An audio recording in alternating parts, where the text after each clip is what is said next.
นะโมตัสสะภะคะวะโตอะระหะโตสัมมาสัมพุทธัสสะนะโมตัสสะภะคะวะโตอะระหะโตสัมมาสัมพุทธัสสะนะโมตัสสะภะคะวะโตอะระหะโตสัมมาสัมพุทธัสสะพุทธังธัมมังสังฆังนัมมัสสามิ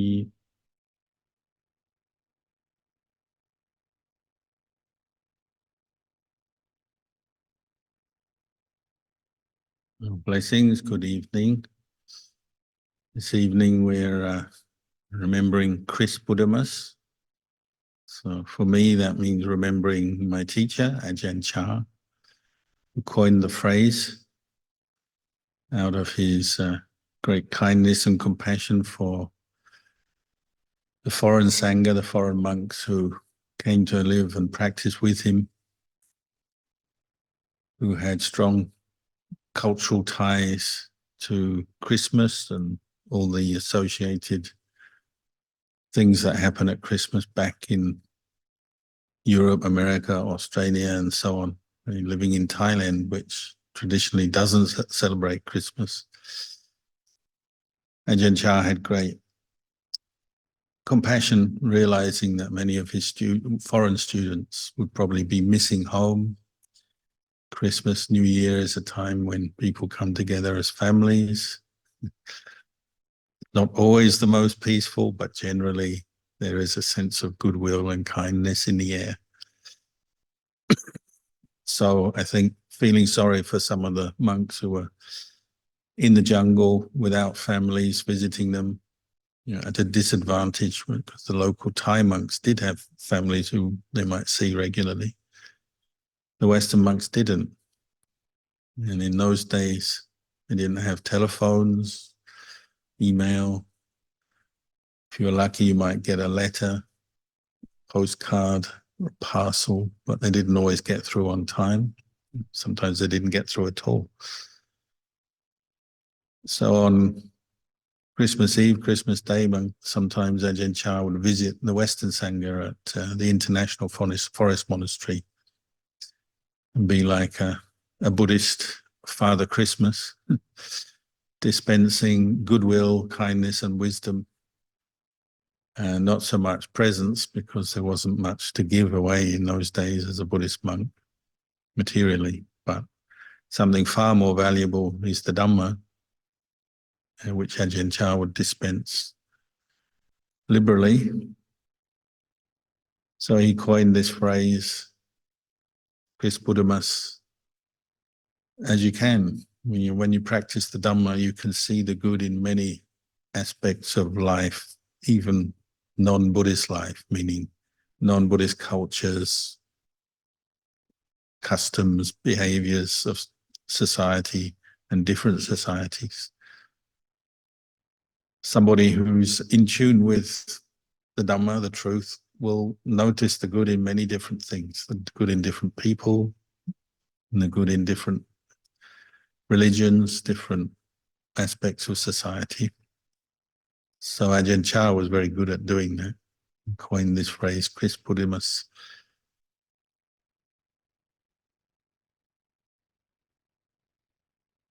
Myself, thinking back to Christmas, I'm not a Christian, I'm a Buddhist, but obviously is a date. Christmas and New Year, you might say, it's a date, a time of year that is significant in the calendar in Western countries, and for me and probably for everyone else, brings up certain memories, hopefully good for the most part, but it's one way we can reflect on our life. We use dates and times in the calendar from the past to remember where I was, what I was doing.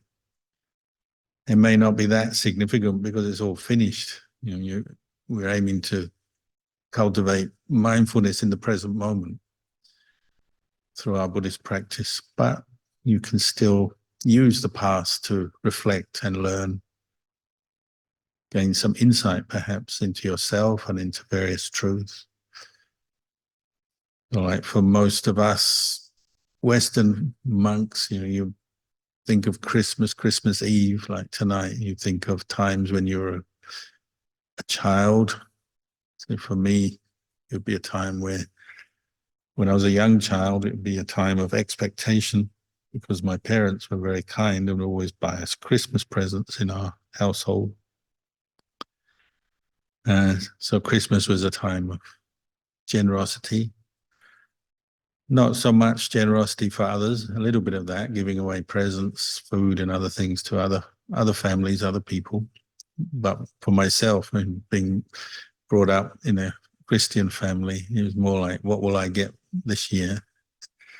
So you may say it's probably mixed up with some greed, desire, expectation, wanting.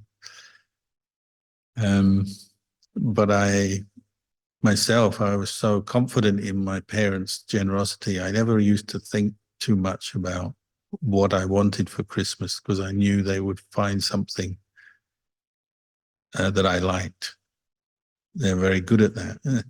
Now when I reflect back, I can see how kind they were to go and buy presents, useful ones, presents that I liked and were appropriate for me at different ages.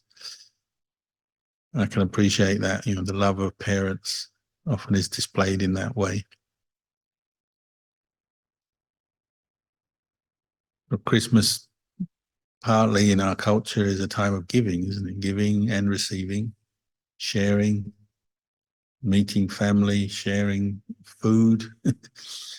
Unfortunately, in our consumer society, the consumer side of it has taken over. So now people tend to indulge in food and drink. Even the presents can be indulgent and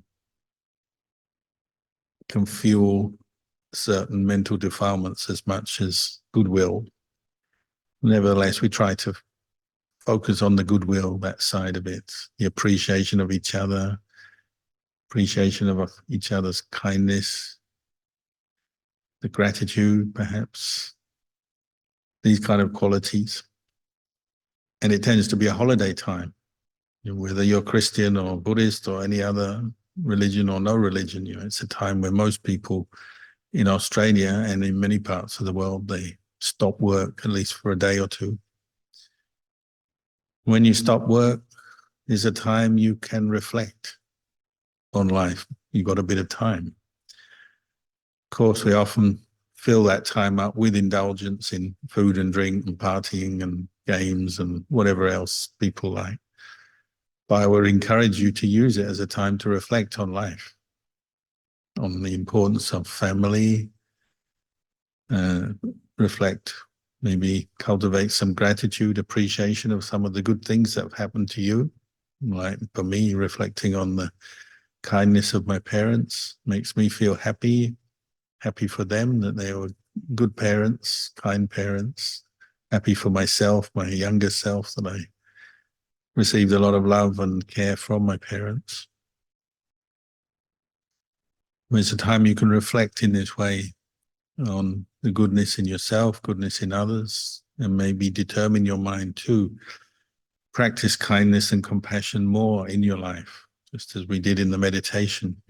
These are qualities that nourish the mind and not only calm us down, bring us happiness, but lead directly onto developing good relations with others and helping others, particularly those who are less fortunate than us in the world. And there are many of those.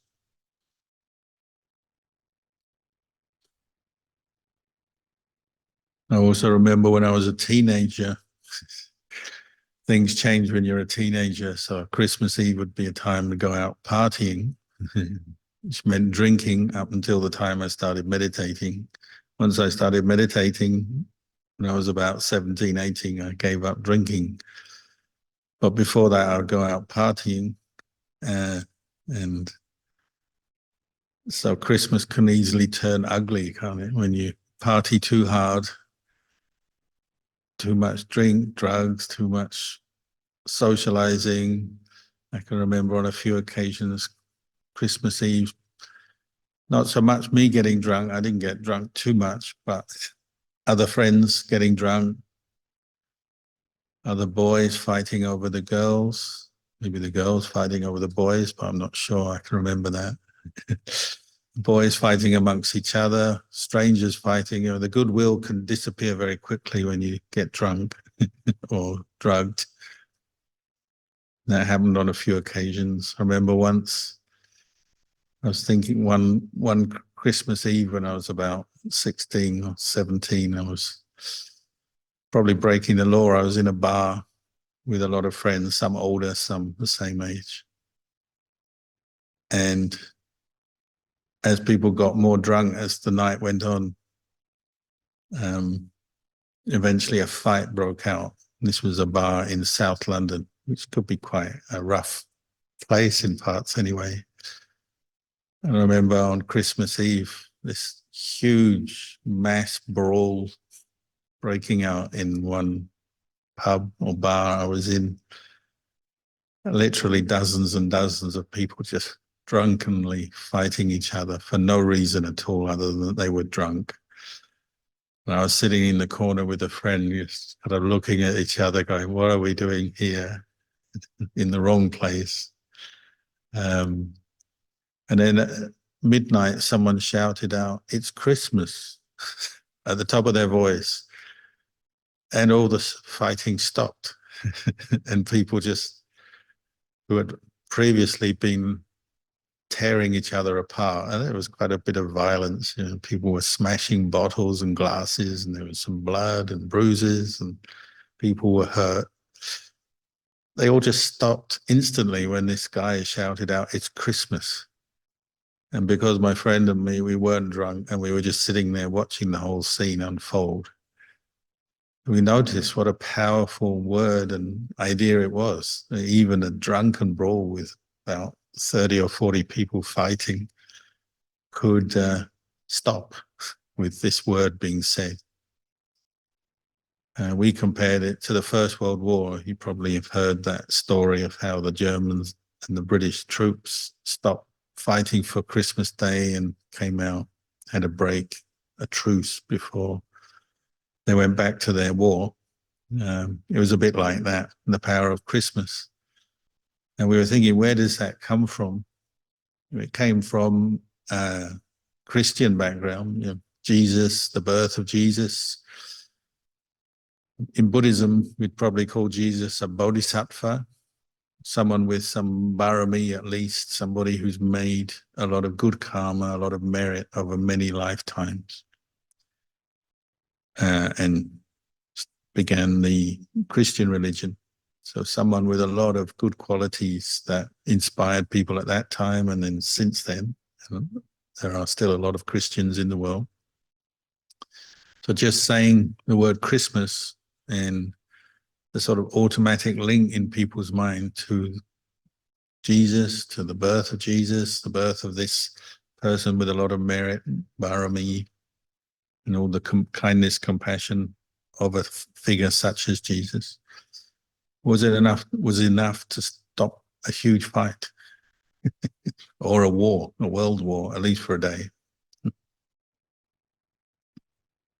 You might say that's the power of metta. And the Buddha also could stop people from fighting a war sometimes. And generally that's the power of metta combined with karuna, compassion, and wisdom. It is a very healing, sobering effect on the mind, and can calm people down when they are very angry with each other. Can calm animals down, can calm humans down. Maybe can even pacify ghosts, although that's harder to see.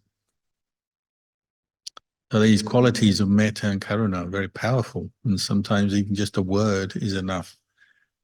The symbolism is so strong, it can stop people from killing or hurting each other. A few years after that, I was already in Thailand. At the age of 20, I was in Thailand, and I ordained as a novice monk just before Christmas in 1984. First went to Thailand in 1983, but in 1984, I became a novice monk and just before Christmas. So I decided to spend my Christmas, my first Christmas, in robes in brown as a novice monk, putting forth effort in my meditation and practice. So I determined to fast for a week from Christmas Day through till New Year's Day. It was kind of to counter all my memories of the indulgence of the past 20 years, because Christmas can be an indulgent time, as I said, food, drink, partying. So I thought, this Christmas, this New Year, I'm just going to dedicate my time to the Buddha, Dhamma, Sangha, out of gratitude to Luang Por Chah and out of determination to train myself in the Dhamma, the Vinaya. I was a newly ordained novice. So I undertook to fast for a week, not to have anything other than water. And I was young and strong. But as soon as Christmas came, and this was Christmas in Thailand, actually the weather turned very cold. People don't realize this, but perhaps more so in those days, the winters were a bit colder 40 years ago than they are now. But even now, you get periods of time when you get a cold wind that comes all the way from China and Laos, comes into northeast Thailand, and the temperature can drop quite low, maybe just down to 10 degrees at night. But you don't have any clothing in those days. We had no hats or socks or jumpers or even blankets that were big enough to cover your whole body. The huts we lived in were bare walls with no insulation. There was no heating. So actually you felt the cold possibly more than you do in a really freezing European and North American city, perhaps. You really felt the cold because of this cold wind and the lack of equipment and clothing to deal with it. So I started camping in the forest. I moved into the forest for my fast. I was camping and I just had a little mosquito net. I didn't have a tent, just a thin mosquito net. And I was lying or sleeping and sitting on the floor of the forest. And this cold wind came. I didn't have any food in me to warm me up, so I actually became quite worn out and a little bit ill because the weather was so cold. But because it was Christmas, one of the monks felt sorry for me and he brought some chocolate, which was traditional. Often parents of monks would send a parcel with something, some goodie to their son in the forest, in the jungle in Thailand. And sometimes they'd arrive on time, sometimes later. So my friend had a bar of chocolate sent to him from Europe, and he's thinking of me, came round and split his bar of chocolate with me. And I wasn't eating, so I was at first I was trying to be very strict. I said, no, I'm not going to eat anything. But he kept talking to me. He was very friendly. And in the end, his kindness, his metta wore me down. And I had a few rows of chocolate, Cadbury's chocolate. And I appreciated that, appreciated his kindness.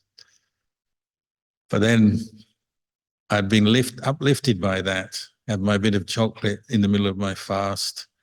It was cold, kind of lonely out in the forest. I wasn't seeing anyone because I was fasting. And as a Buddhist monk or a novice monk, one of the ways you meet other monks and people is when you go out to collect food. But if you're not doing that, then you don't meet anyone. So I was just in the forest with birds and snakes. So I had my chocolate, had a bit of conversation. So I was feeling very uplifted, not lonely, warmed by my friend's kindness. But then he walked away, of course. He had to go off and do other things. And he left me in the cold, windy forest on my own with nothing. No food, no drink, no water, just plain water, cold water. And my heart sank very quickly. So that was one of my first insights into the ups and downs of the human mind, how extreme they could be. You get 2 rows of chocolate and you get very high. bit of sugar, a bit of friendliness, and then the chocolate's eaten, the friend disappears, and your mind goes very low. You feel very down, and you feel, oh, Christmas 1984. I'm always going to remember this. No treats, no presents, no parties, no nothing. Just me in the forest meditating, thinking of the Buddha. And of course, when your practice is not solid, not strong, then you're easily overcome by those kind of thoughts and moods. But I determined to continue with my fast, and I determined I've got to learn how to rise above this changing mind that's sometimes up, sometimes down, sometimes happy, sometimes feeling sorry. I thought I've got to learn to rise above this. And ever since then, I've always had this memory of sitting in the forest fasting in the freezing cold wind. But the villagers, again, they were very kind to us. They would bring us straw from their rice paddies after the harvest. They'd have straw, rice straw. And when they knew we were camping in the forest, they would bring a bit of straw. We'd use it to make a bed on the floor of the forest, because the straw is both softer than mud and it's warmer, and it helps to at least reduce some of the cold that comes from the cold wind, winter wind. So I had my straw there, and I was sitting on my meditation mat on this straw on the floor of the forest meditating, and I thought of the Buddha, and I've always remembered this teaching from the life of the Buddha, that the Buddha under the Bodhi tree got 8 bundles of straw or grass, cut grass, so you might call that straw, from the local farmer who made a seat for him. He was inspired with the Buddha's efforts in his meditation, and he made this seat for the Buddha of 8 bundles of grass. And the Buddha said, these 8 bundles of grass symbolize the 8 worldly winds, or the 8 worldly conditions that human beings are pushed about by. That is gain and loss, praise and blame, status, power, fame, and the loss of status, power, fame, and then pleasure and pain, particularly to do with the body, pleasure and pain. So they're like 4 pairs of experience that are often cancelling each other out. One moment you gain something, chocolate, then you eat it and you've lost it. One moment somebody is saying nice words to you, the next moment they're ignoring you or even criticizing you, and so on. Life is full of that. Literally day by day, you're experiencing the ups and downs of these 4 pairs of experience. But the Buddha had his seat, 8 bundles of grass, and he was determined to practice to bring his mind to rise up above these worldly conditions, to transcend them, to be free from them.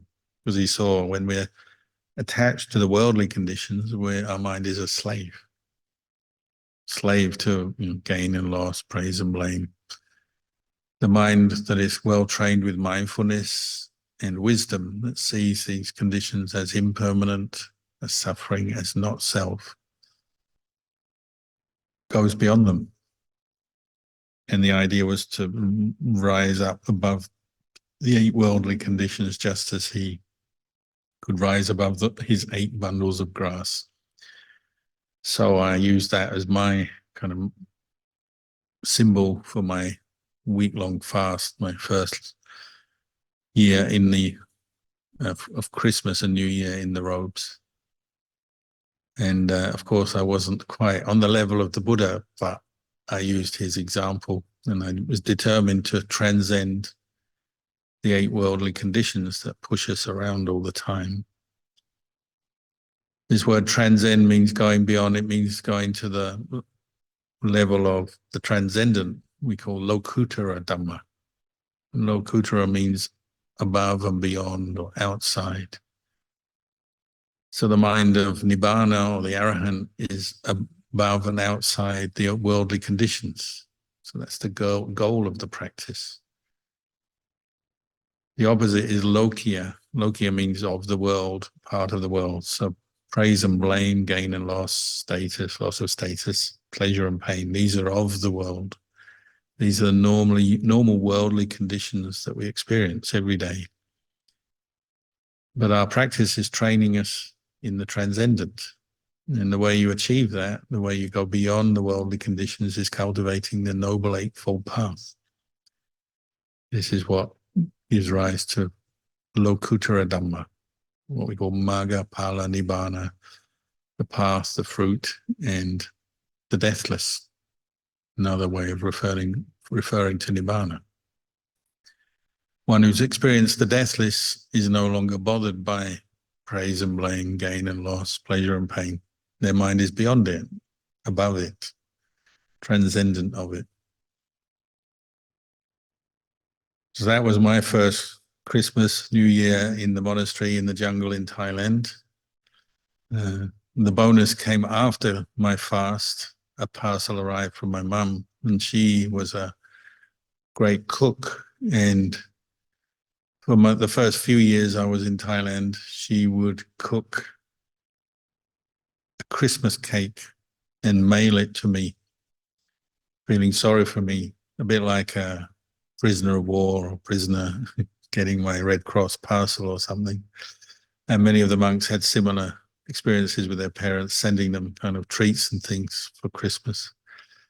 So she would cook a cake, a fruit cake, or what we call a Christmas pudding. If you're from England, you would know what that is, a certain kind of cake.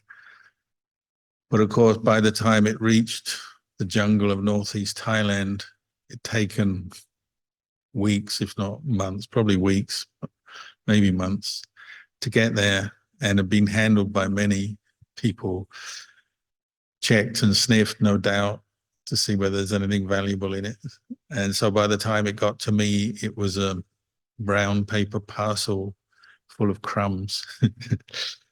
The cake was, all the cake was still in there. It's just there were no longer particles of cake bigger than a small fingernail or something. You know, they were all tiny crumbs because of the amount of handling.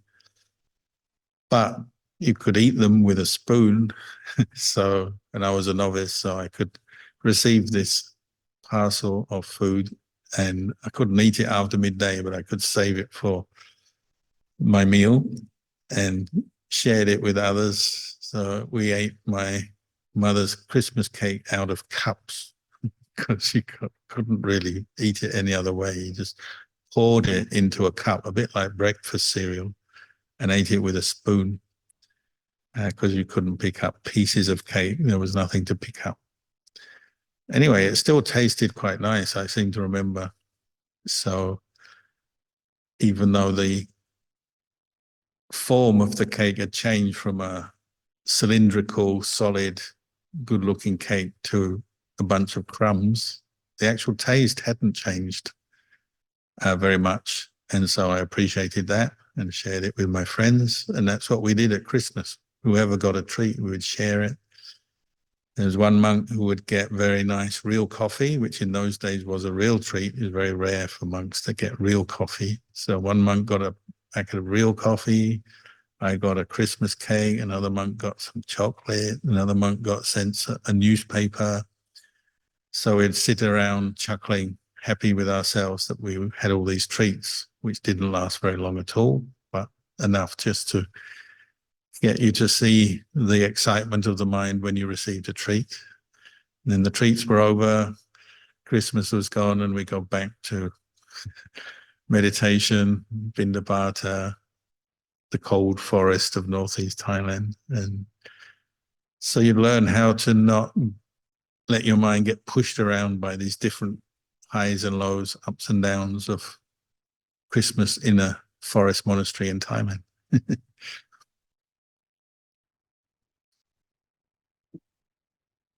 Not sure I can remember any other memorable Christmases.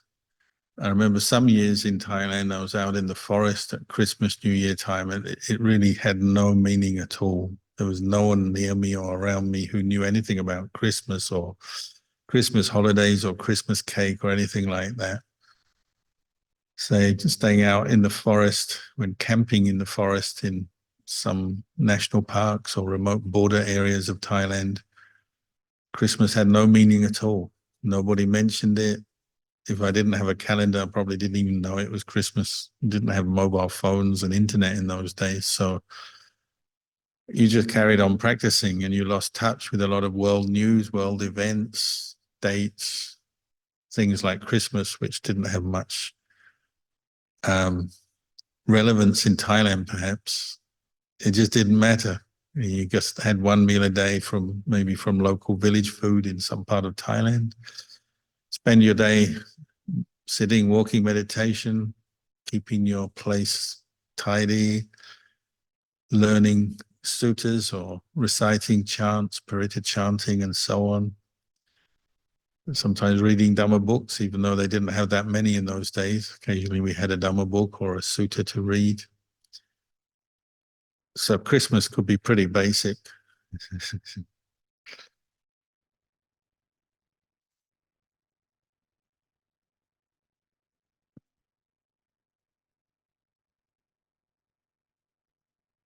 I quite appreciated that in my early years. Not having much contact with the outside world meant that I didn't spend too much time thinking about events, world events, politics, and so on. In Thailand, you used to get these military coups every few years when the government couldn't cope anymore. Then the army would step in and have a coup, and you'd be in the forest somewhere and they'd say, oh, there's a coup. And you say, oh, okay, what next? It really didn't matter whether there was a coup, who was in government in Thailand or in any other country. It really didn't matter if your lifetime was spent just going out in the morning, collecting alms food from simple villagers and then spending the day in the forest meditating. It really didn't matter too much. And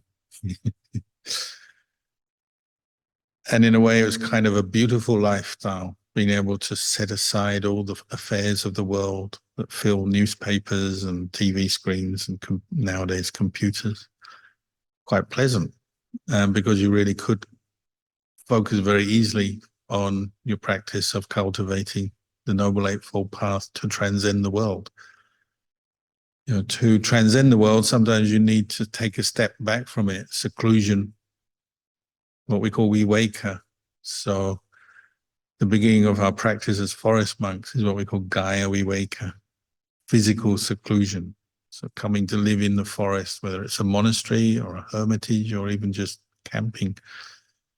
That's what you're looking for, first of all, is just some seclusion so you can dedicate more energy to meditation, training your mind in mindfulness and insight and cultivating this Noble Eightfold Path. So for a monk, that's, you value and appreciate moments and times when you have seclusion. As you get physical seclusion, it does help the mind to settle down.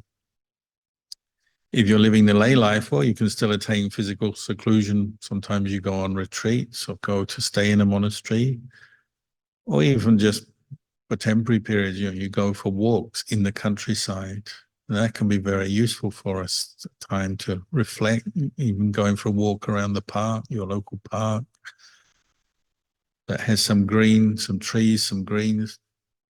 These times they may be short, not the same as, say, as a forest monk in the forest living in seclusion, but as a layperson with family or work commitments, you take what you can get. So as a layperson meditating, you probably yourselves, or you appreciate this, you take your opportunities to get a bit of seclusion, to practice meditation, if only a quiet room in your house where you turn off the phone and the TV and the computer so you can meditate quietly, or your garden, or, as I said, maybe go out to a park or even into the countryside sometimes just to quietly meditate.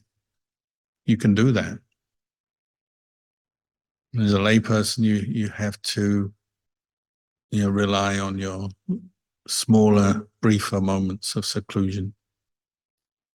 Whether you're in a monastery or in the lay life, one of the main purposes of physical seclusion is to develop mental seclusion.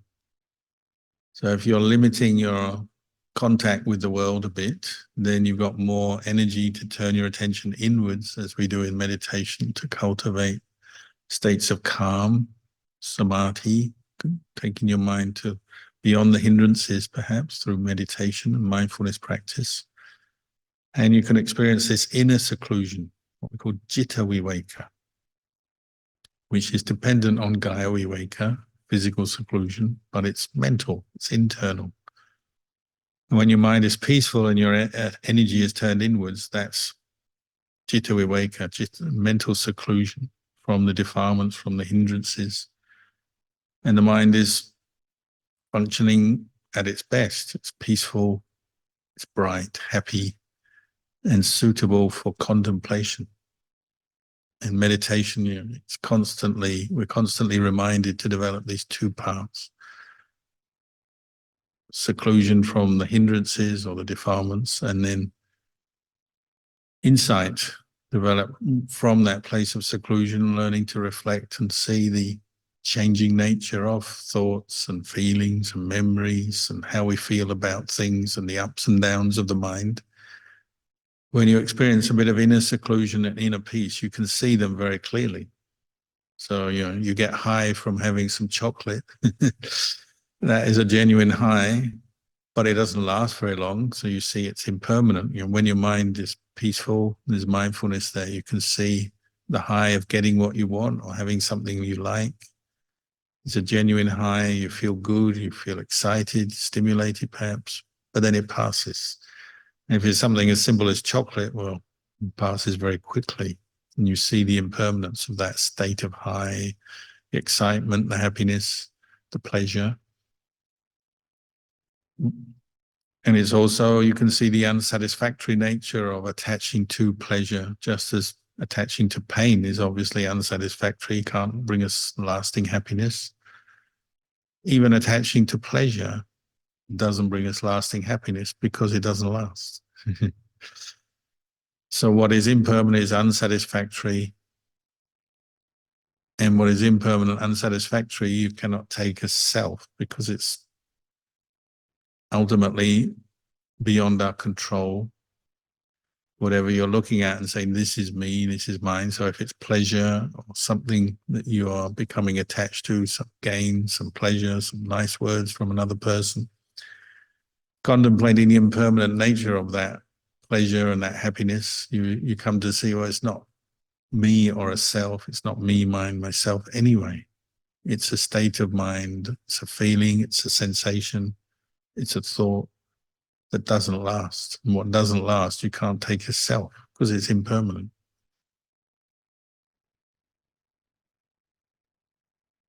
So starting from humble beginnings, contemplating, practicing vipassana with a bit of dark chocolate during a fast. I continue my practice and many others have continued their practice, and it's much the same today. Hopefully I'm not so attached to chocolate as I was then. And in fact, I'm quite bored and fed up with chocolate, if I'm honest. But you use the same technique, don't you? Establishing mindfulness, the inner seclusion of the mind, and then you contemplate your experience, what you see, you hear, you taste, you smell, and then of course what you think, your views, your beliefs, your opinions. Seeing the impermanent nature of these things and seeing the lack of self in what you may previously have taken as self. That's very important. That's me, that's who I am. Seeing through that, through the practice, using the seclusion, physical seclusion, the mental seclusion to really reflect on what we take as us or myself. You see how we attach deeply sometimes to beliefs and opinions and views and how much conflict that can cause with others or disturbance within ourselves. But you're using the same technique, contemplating, establishing mindfulness, contemplating, is this really me, this feeling, this thought, this view, this attitude I've got? Question it. And that's a big part of meditation. But ultimately, the aim is to free the mind permanently from the mental defilements, what we call Upati Viveka, freedom, complete freedom from defilement. So synonymous with Nibbana, enlightenment, or the deathless.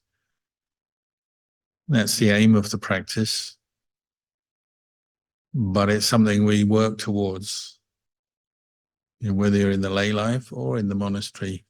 We're working towards this same goal, learning to recognize how we attach to worldly conditions and how we suffer with them, but then how to go beyond them. See them as just that much.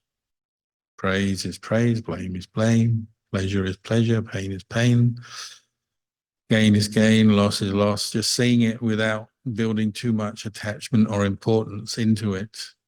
In the mind of mindfulness and insight, just knows things as they are without attaching and creating suffering out of them. Whether it's a bar of chocolate, whether it's your health, whether it's your material wealth, whether it's the people you love dearest, your nearest and dearest, your family, your friends. All of these things are ultimately still subject to impermanence, not self. And our aim is to keep seeing that so that we don't suffer with the changing conditions of the world. So maybe I'll leave you with these reflections tonight, and there's some time after we can see if anyone has any questions. I'll try and answer them. Handamayang Dhammakataya Sadhu Karang Dadamase Sadhu Sadhu Sadhu Anumodami